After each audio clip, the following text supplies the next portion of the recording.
It's 1600s Japan. You're a samurai called the Wolf. You've lost your master Kuro and your family to an attack on your house. You've been captured and placed in a well. As you sit there pondering your own demise, thinking about whether or not to commit seppuku, a note flutters down from the roof. You wheel yourself over to pick it up, and you read, Kuro's Wolf, your destiny awaits you at the Moonview Tower. Escape from this place and find the tower bathed in moonlight. Even without a blade, you can reach it. Stay silent and stay vigilant. And that's where this story begins. Welcome to the Evening Gamer. I'm Taylor. And I'm Guy. Welcome, everybody. And we are back again, and this is kind of the launch of Season 2. Season 2. I'm not sure if we're going to do, like, seasons on a 10-episode bracket. You know, like... No. Next season will be in 10 episodes' time. I don't know. I just think this is very much a changing of the tide. Like, we've changed the structure. I'm sure you heard our little intro there, which was a bit of a creative idea that we had. That is quite the gear shift. Interested to get the feedback on that one. I really liked it. Very creative from you. And whether going forward as we start reviewing games, if we're going to do a prelude and, a roll into the game. I think so. I have a deep love for storytelling, and I also think that it's really good to kind of set the scene for these games that we talk about. Now that we're doing one a week, that sets the scene for what we're talking about today, which is the game Sekiro. You probably saw it in the title, or if you just jumped right in and raw dogged it, hopefully the interlude gave you a bit of an idea about what hopefully you were sitting there being, I know this game, Yeah, I mean, probably. I think we could have a bit of fun with this, and I'm hoping that, part of this pod is obviously reviewing games, and if you're a gamer and you're looking for a game to play, listen to this pod and go, yeah, that sounds like one I want to play, and this prelude or roll-in story that we're going to do might pique your interest, and with some of the additional questions now, we're doing one game per week. We're going to fill it out and you're going to get a lot more info and sort of a taste for what this game's about. Yeah, we are taking the podcast to another level. Welcome back, gamers, from wherever you are. If this is your first episode or your 11th or 12th, so happy you're here. Thank you so much. So yeah, the structure today is, as we said, the one game Sekiro. We've got some correct. Well, I have one correction. Then we're doing complete review, rating, questions from a hat. Apart from that, mate, what's going on? Anything? Yeah, what else is going on? Let's give it a bit more flavor. Yeah. What am I doing at the moment? Last night I was given some Diablo 4, some couch co-op. I'm a tech guy. The girl I was playing with is a tech girl. And this fucking game, you had to set up a Battle.net account, then set up a Sony account, then verify the fucking account. It made us jump through so many fucking hoops to play this game. I shit you not, it took us 30 minutes to actually start playing the fucking game. And our patience wore pretty thin. It was a bit of a tester for us, but we got there and we started enjoying it. But my God, make it easy to play the fucking game. I always know when you're outraged because there's about 6 or 7 F-bombs. Yeah, sorry about that. Yeah, that's all right. But it's so frustrating for Diablo because we've spoken about it.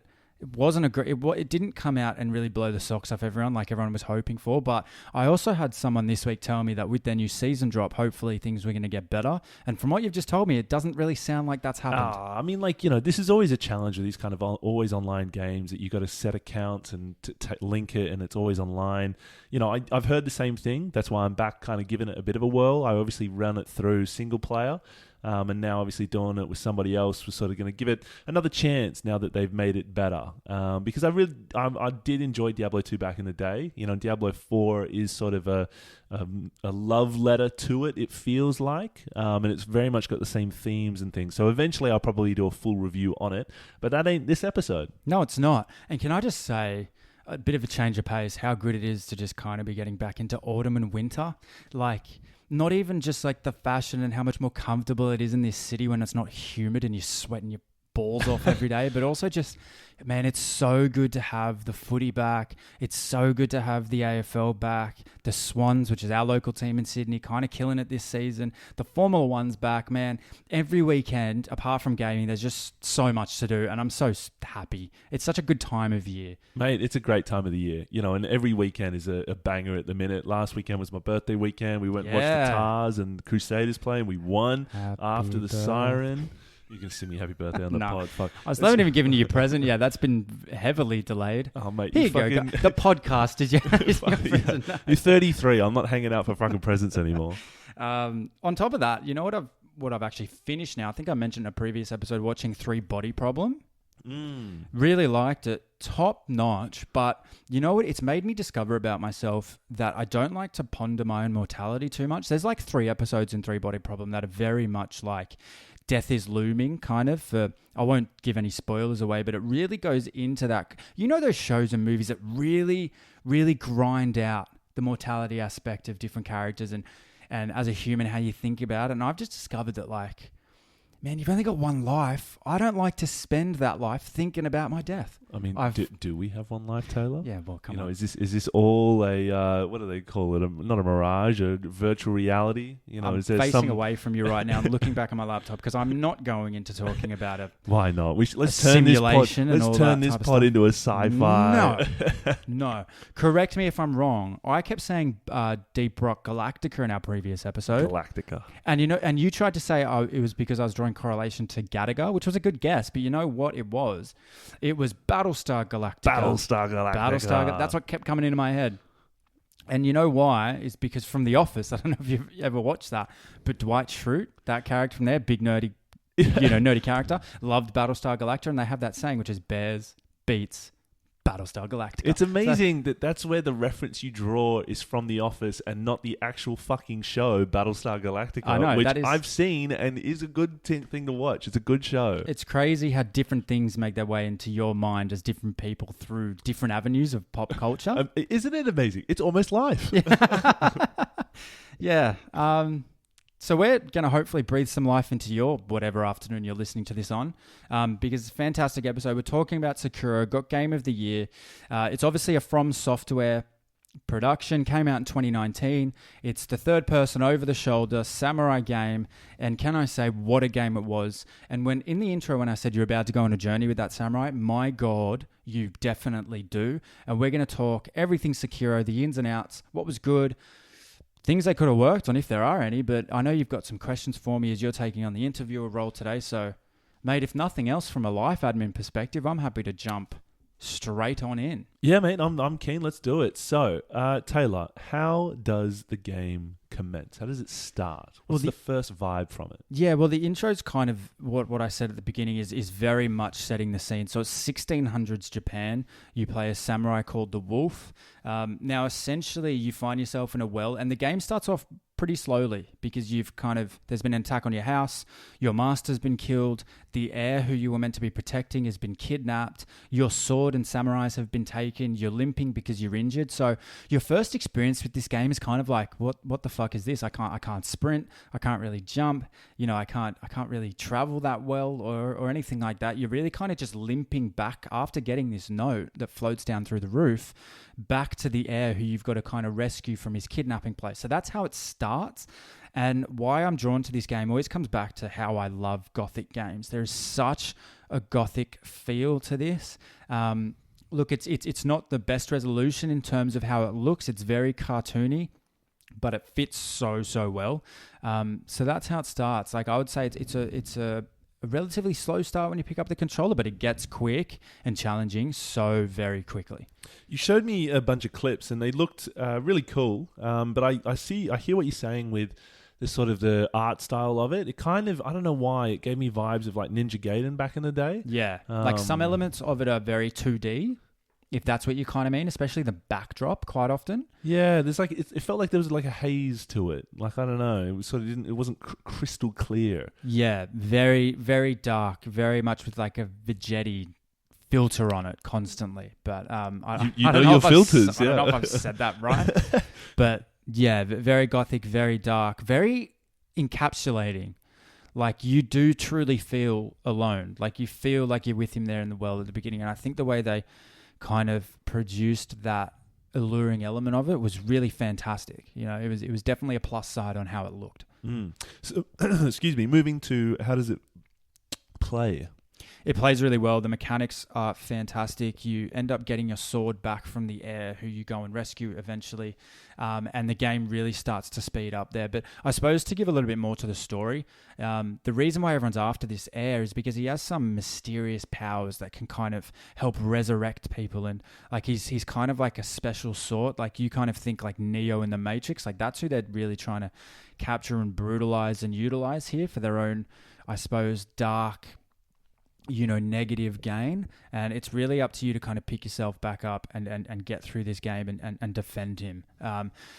Its movement is actually fantastic. You end up getting your grappling hook back, and it's kind of like a Spider-Man vibe when you play this game. Like you can jump from rooftop to rooftop. The sword play is absolutely fantastic. It's very Souls-like. It's FromSoftware at the pinnacle of what they do. They're the epitome of this type of combat games where even when you're versing a grunt, you can't just aggro them, It's very parry, it's very breaking posture, and it plays really, really well, and you feel like you have to earn your stripes in every area that you go into. Yeah, I just touching on something you mentioned there with the FromSoftware, it's from them, how they've kind of cornered the market in this kind of style of game.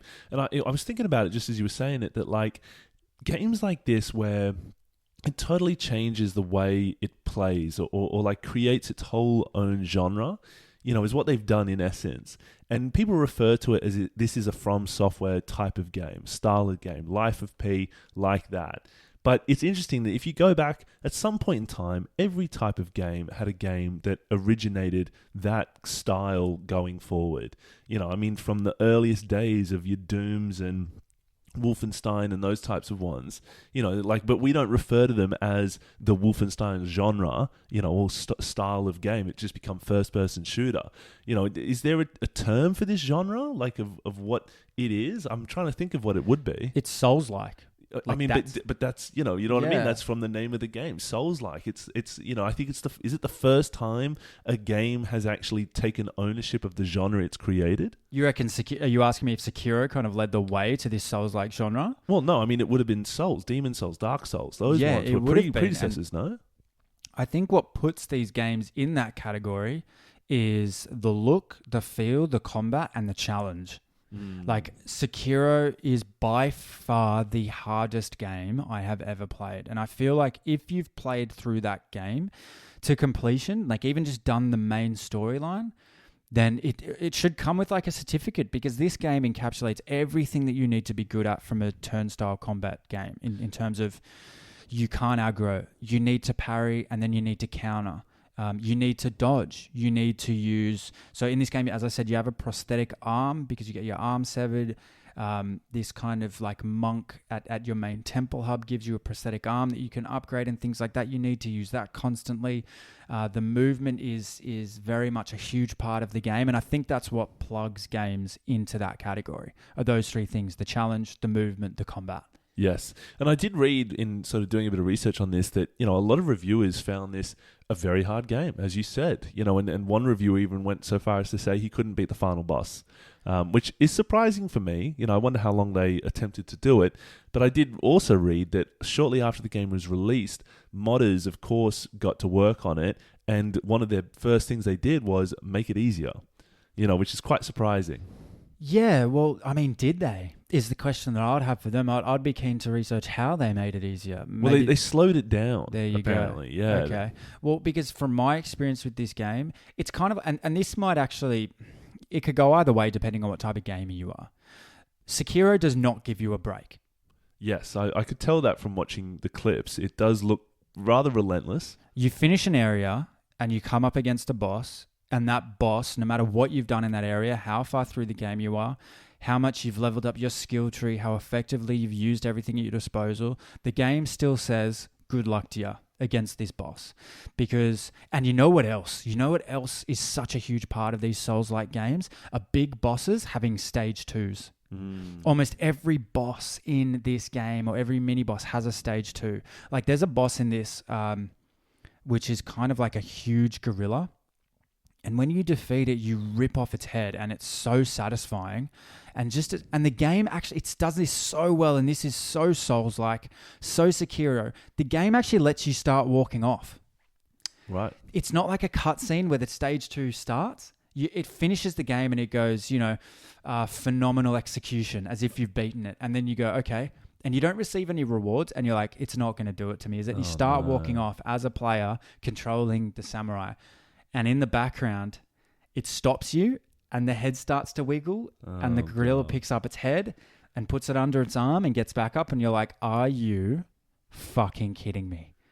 Yeah. I mean, it's a great sort of system that these developers have put in, because you never know any boss which may have a second wind to it, and once you're sort of attuned to it, you're then heightened awareness every time you verse a boss to go, is it going to happen again? Is this am I going to go round 2? And you've used all your health, you've whittled down, exactly, your thumbs are sore, and then shit, here you go again. And it makes you realize like how much you planned just to get to a certain point.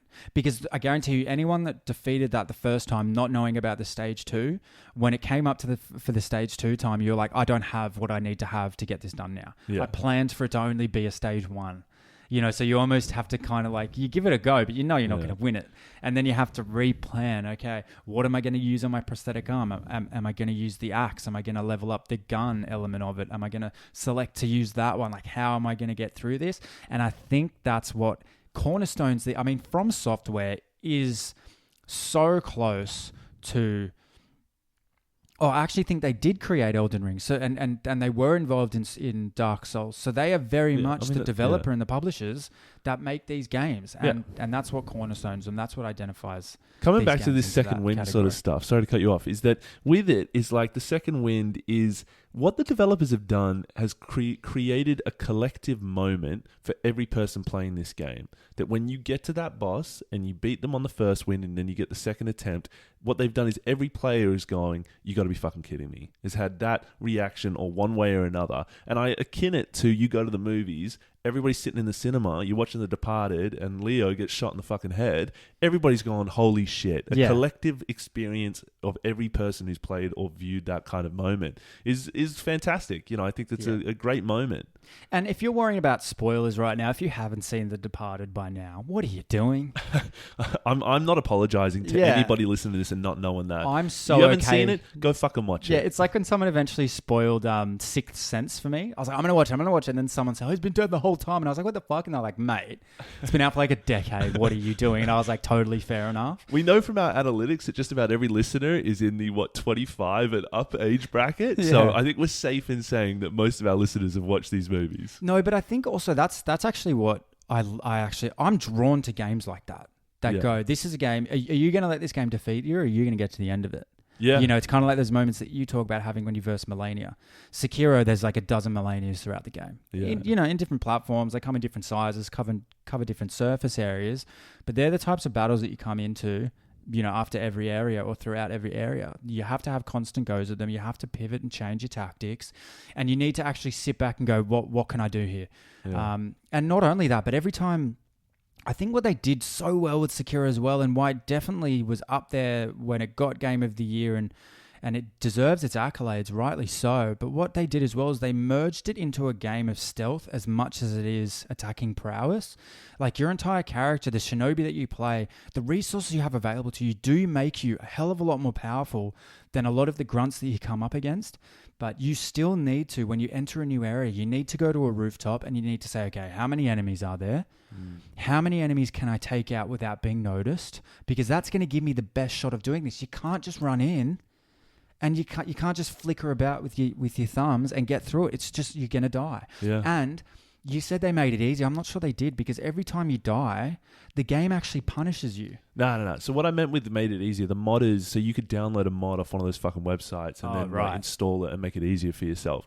But I mean, picking up on a couple of things you said there. So, one, coming back to the gameplay, fast movement, blocking, a lot of verticality in this game with the grapple hook, and almost Assassin's Creed-esque in picking off grunts. But one thing I think that is another cornerstone of the FromSoftware sort of, bingo board of the things that make their game fantastic is grunts can kill you. Yes. And That so small element of like a lot of other games, you come across the grunts, the runners across. They're just dying for no reason. They're super easy, and it's just filler. It's just filler.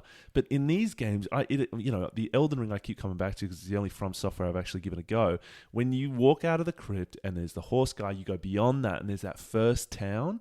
And how many times did I try and clear that fucking town? Yeah. Christ almighty. And it's just, by the end, you come back and you pie them all within 2 seconds. But that's the learning curve, which is so fantastic with these games. Yeah, the game goes, go back, go sit at a campfire for a second, figure yourself out, get your right gear, come back, level up a bit and try again. Yeah, think about what you did wrong. Yeah. Go take a time out. Exactly right. And in these games, very, very much like Souls, there are sometimes you come up to the checkpoint you've been working towards and you're like, thank God, like, I made it here, and you take a deep breath. And yeah, often you've just made your way through grunts. Like there was no mini boss. You've just made your way through a kind of linear area that you had to get through. And you sometimes get there with a tick of health, with no more heals left. And you're just so happy to see that checkpoint. And it punishes you when you die, but it's such a rewarding feeling when you get to those different stages. And I think, again, another thing on the bingo board is the rewarding element of it, and we've spoken about it before, that classic, are you going to beat the game or is the game going to beat you? Yeah, and it does reward you throughout, which I think was another question that you had for me. One thing I loved about this game in particular was that every item is a scintillating beacon that you see. It's glowing gold. You can see it in the distance and it means something. Whenever you pick up a piece of loot in Sekiro, it is something that is going to serve you throughout. And if you use it at the right time, it could be the difference. And that's what I love about this game too, is that, like playing Dragon's Dogma, you get so much loot and you store so much of it. And you're like, what does this mean? Do I sell this? Do I use it? Do I use it to upgrade? I'll hang on to it till I have a weapon I can use it towards. Sekiro's not like that. You see that golden beacon, it's an important item. You get to pick it up and it gives you this, it's kind of like the ASMR of gaming. You get that big doom and it's this huge banner comes up on the screen. It's like, you got this item and you're like, sick. Like that is so good.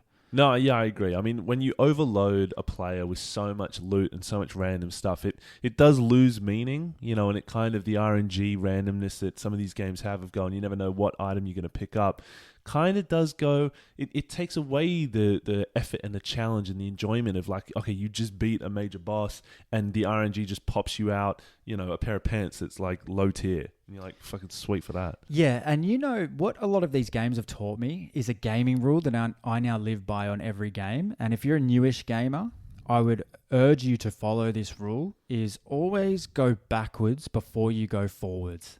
As in what, like explore every area before you go to the next area? Yeah, just look behind you before you go forward. And it served me in so many different games, the amount of extra loot pieces you find and important items just by looking behind you and going backwards first is something that these games, really trained me. And that's a gaming rule that I now live by. Yeah, it's a gaming rule that I've lived by for a long, long time. But to be honest, if we're reviewing games, I'm not sure if it's a rule we should live by, because my God, it makes games last that much longer if you're the meticulous fucking gamer checking every goddamn fucking chest. Yeah, but that's why I like it. I love the discovery element of it. Well, yeah, as do I. But, at a certain point you go, my goodness, what have I got to show for going into every room in Diablo's 4 RNG dungeons? Fucking not a lot. Yeah, like sometimes you do a U-turn and you find another room and then you walk in and you just get absolutely bombed and you're like, all right, maybe don't always look behind you first. Very true, very true. So the next question I've got is, how long did it take you to finish it? Yeah, look, this was probably a solid somewhere between 40 to 60 hours.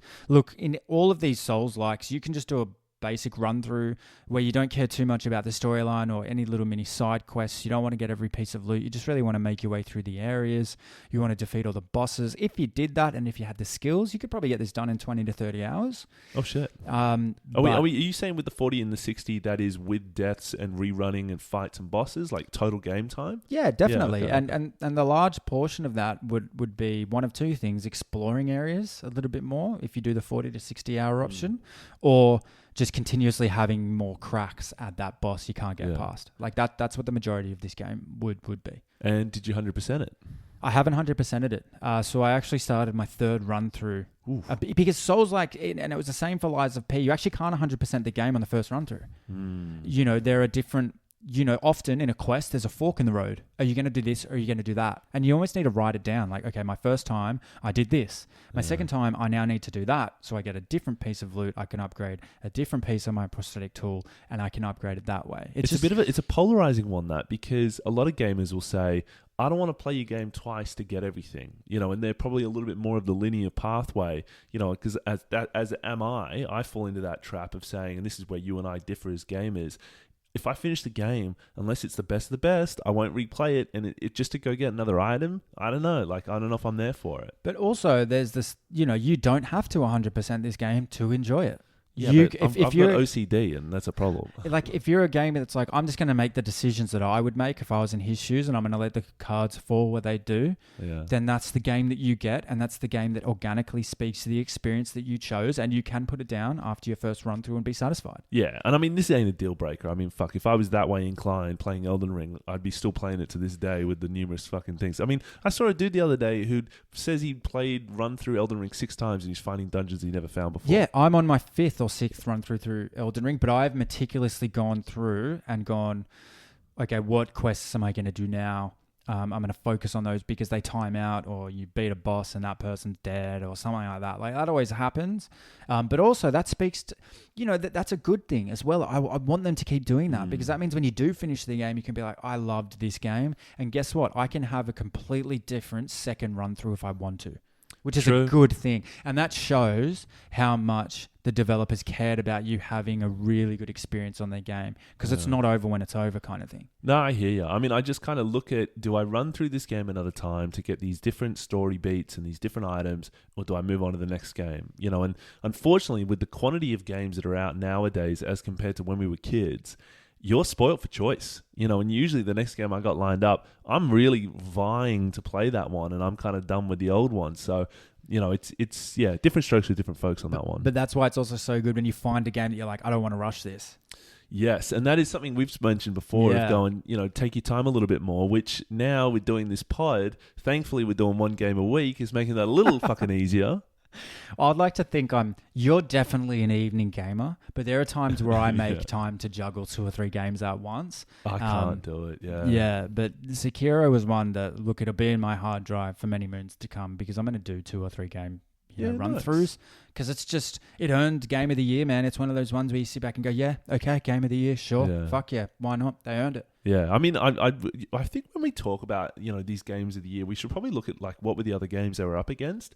Do we agree they were Game of the Year? Maybe we'll factor that into the next one. But next question, so who does this game appeal to? You always use this term ultra gamer. I wouldn't go that far. Look, if you really enjoyed things like the Souls, the Souls games, the Dark Souls games, if you enjoyed like a Wolong, or even if you enjoyed Assassin's Creed when it was difficult, then you would love, and obviously Elden Ring. If you loved Elden Ring, you'd love Sekiro. Keep in mind, Sekiro's not open world. Yeah. You have a hub that you constantly navigate back to, but it is rather linear. And that is where FromSoftware came from. That is where Dark Souls, how it was made. It was, here's an area, get through it, get to the next stage. They've always made linear games, but that speaks to the quality of them. They spend so much time, it's their baby, they care about it. They spend so much time making it just gold that you can't fault it, even though it is linear. It gives you an amazing gaming experience. So in terms of who it appeals to, people that like a challenge. This is not for the faint of heart. This is not something that I don't actually think it gives you a difficulty that you can play on. It just is what it is. But if you have a love for, using an elite controller, using resources that are available to you, some that expire with X amount of uses, if you like having fights where sometimes you're like, I need to stand back here and let them, attack so I can counterattack. If you like coming as close to a real sword fight as you're ever going to get in a gaming experience, Sekiro is for you. It's interesting that, if I was to ask you which Dark Souls game would you recommend for someone who is a gamer but never played those games, which one would you pick? I mean, you've obviously got Bloodborne, Demon Souls, Dark Souls 1, 2, and 3, Sekiro, Elden Ring, you got a few there. Which one would you go, this is the one? I mean, have you done them all? Do you want to go back and do Dark Souls 1, 2, 3, Demon Souls, Bloodborne, those ones? I think Dark Souls 1 came out long enough ago that you might not enjoy it based on the standards that these Dark Souls genre games have now. Have they redone it though? They've kind of remastered it, mate, but it was really just here's a new coat of paint. Like they didn't change much. Let's be honest. I think they just changed the processing so it could actually be run on updated consoles. Yeah, I don't think it changed too much. But look, I would say go and do Dark Souls 3. In terms of the lore that's behind that game, you don't really need to know too much about the storyline from 1 and 2. It gives you a very good feel of how the linear component works in these games. It gives you the challenge, and it will really kind of introduce you to that, earn your stripes throughout the game, level up appropriately, prepare for your battles, and then from there, I would say Elden Ring, hands down, do that, and then look into Sekiro, because Sekiro is harder than Elden Ring, no doubt. Gotcha. I mean, it's interesting that, like, you know, as people, listeners to this pod, when we get to reviewing this game, I almost feel like some of our categories resonate with some specific style of gamers. And I feel like Sekiro is going to resonate with those who are looking for the challenge and the entertainment and also the feel and mechanics. I feel like that's really where it cuts its teeth and is quite good. Yeah. And I mean, the loot, you know, you did reference the loot a fair bit. I mean, and also the storyline, obviously Game of the Year, it probably ticks a lot of these boxes. So shall we get to the review though? Yeah.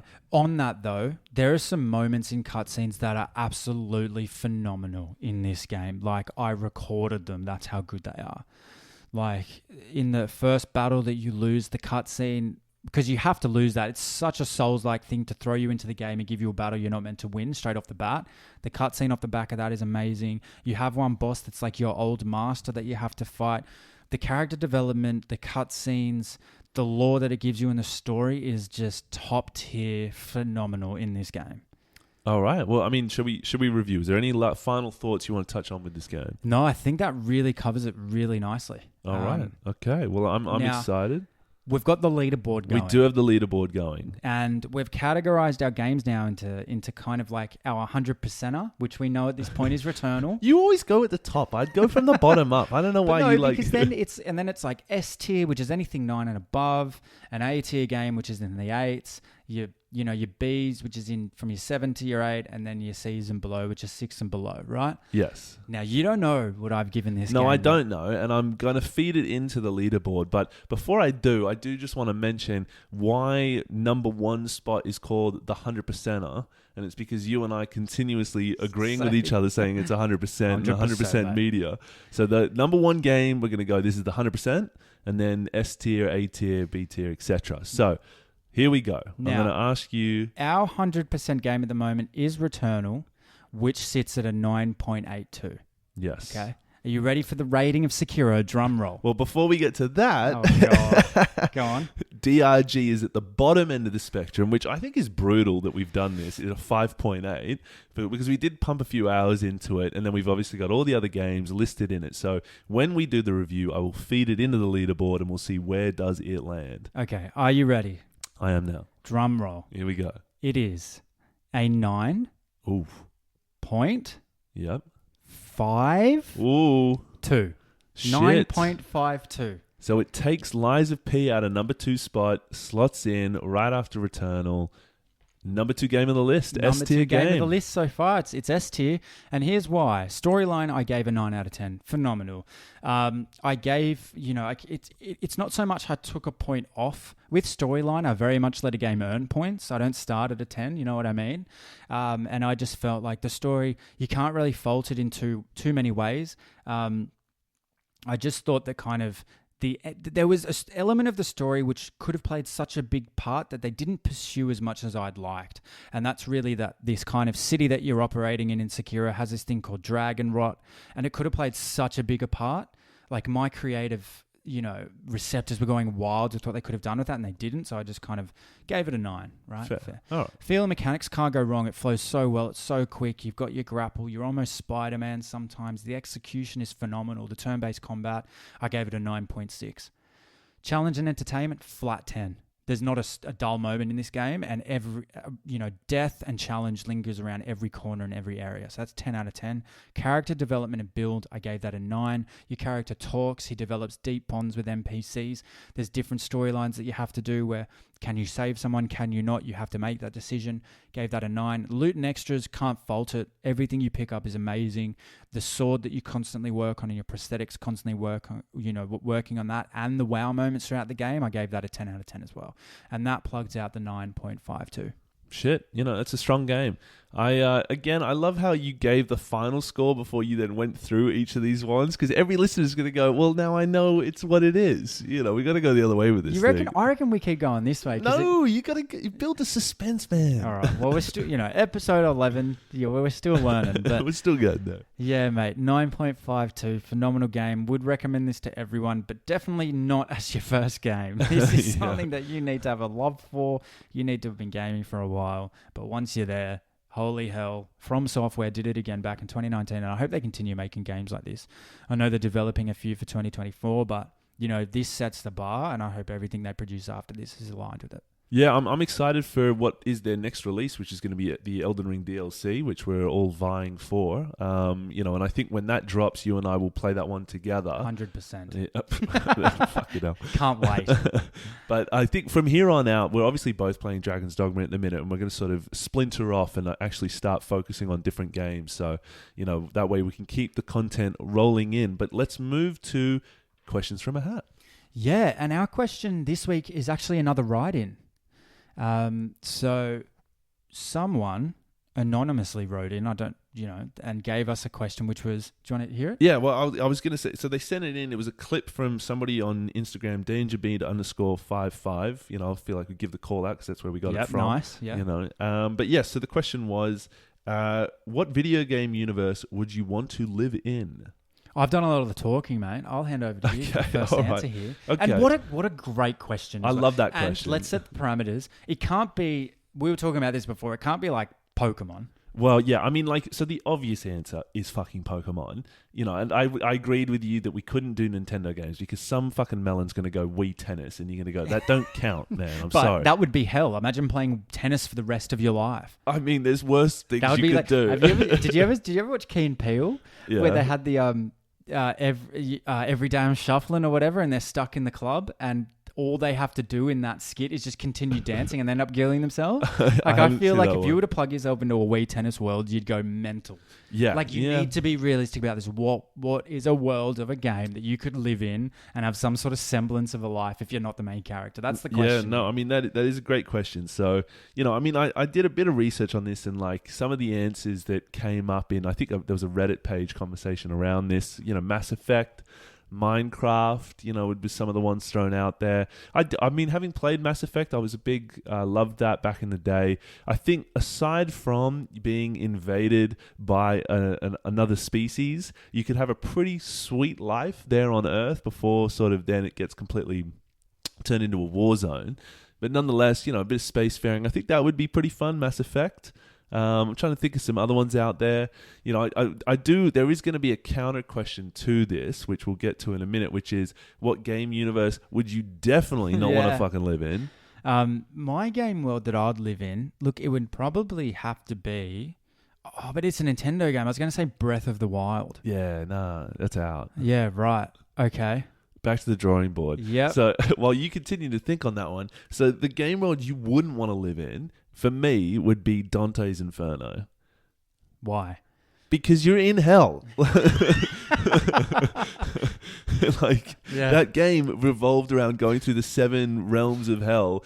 And I remember playing that game, and you'd come across these sequences, and it's just bodies getting like mortally ripped apart and brutally mashed, and you're just like, my God. Yeah, because you got to remember, you live in these worlds as an NPC. Oh yeah, that'd be horrific. You know what mine would be to not live in? Doom. Yeah, Doom would be Can you pretty imagine bad. just can you imagine Hell on earth. you're like, oh, you wake up one morning, you're like, oh, it's good to be an NPC here in Doom. You walk out your door and then you're just immediately ripped apart and you're part of some satanic ritual or something, being crucified. You'd be like, oh my God. I got another one. What about The Last of Us? Yeah. You're a fucking NPC in that. You get roped into a little like troop of players and everyone's like, yeah, we're going to go scavenging for food. And you're useless. You're not the main character. You're fucking you're useless. You're one of those people in the grass. You're like, and can then I have a some gun? fucking 8-year-old girl comes out and knifes you in the head. And you're like, fuck. But I was going to be on your side. They just don't even ask. They're like, we don't care, dude. Well, at what point in the NPC do you realize you're the bad guy? Couldn't I be one of those? Let's kill that 8-year-old girl. Couldn't I be one of the guys at a checkpoint that you come and talk to? And I'm like, would you like this potion? You know? Yeah. I'm a merchant. You know the world. I've just done some thinking. You know the world I would live in would be Minecraft. I'd live in the Minecraft world.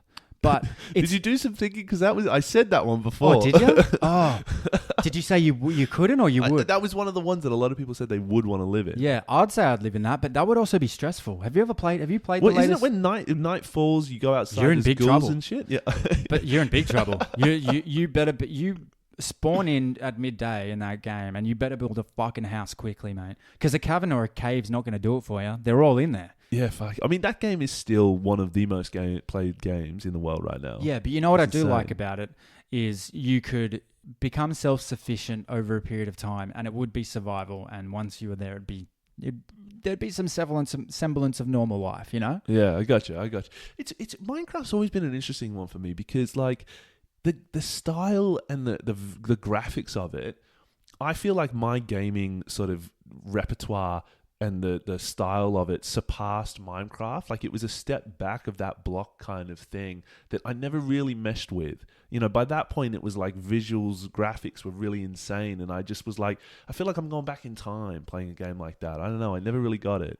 Yeah, I get you. You really do start from square one, which is that's either refreshing and people love that or they don't. And Minecraft is definitely one of those games where you're just storing loot the whole time until it's going to serve a purpose. Yeah. And it's very much a block builder. Like you're building and that's what you're doing. You're creating a well-oiled machine in Minecraft. Yeah. Really. I mean, talking of storing loot, in Dragon's Dogma, we mentioned before about how you accumulate this stuff. And I feel like it's human nature not to utilize resources because you're perpetually afraid you'll be in a situation where you're going to go, shit, I shouldn't have drunk that fucking potion.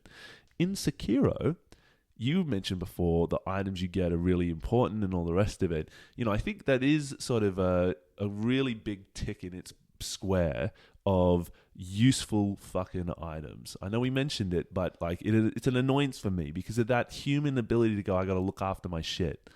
Yeah, and then sometimes you'd end up going back to your loot and be like, I do have that thing. That is nice. Dragon's Dogma, there was a couple of times where it's like, you need a Cyclops eye, and I was like, I've got fucking one of those, and I just went and dropped it off. Yeah, but sometimes you don't, and you go out and loot it again, and then you come back, and you should always check your storage, but that's, it's another talking point. One thing I like about Dragon's Dogma, we're really getting off track here, is that the loot is shared amongst the places. If you go to your little house versus the guy at the inn, the loot travels between them. I really like that. It annoys me when you have to do loot management to the nth degree, and you're like, which fucking chest did I put this fucking thing in? And it's something No Man's Sky did so well as you can just rock up on another planet, build the same storage container, and everything's in there. So important, especially if you're traveling quite a lot. Yes. But yeah, let's leave Dragon's Dogma. Yeah, has a lot of. We got to review Let's that leave game. that for part 2. We got to do that, which we're close to, by the way. Very true, I'm almost very done. That's a great question. I hope everyone out there listening they would be thinking right now of a world they'd want to live in and a world that they wouldn't want to live in. Yeah, and to be fair, I'd actually write in, like, give us some feedback on those ones. I'm curious on it. I'm sure you'll come up with an absolute gem of them. Like Division 2, why the fuck would you want to live in the Division? Man, any of those games where there's a parasite going around, you'd be like, fuck that. Yeah, absolutely. Fuck that. On top of that, everyone, we have a giveaway going at the moment. You've probably seen it on our Instagram. All you have to do is follow us on your respective podcast platform. Leave us a star rating out of 5, whatever you think. If you've been enjoying us, give us a 5. If we need to do some work, give us a 2 and write in.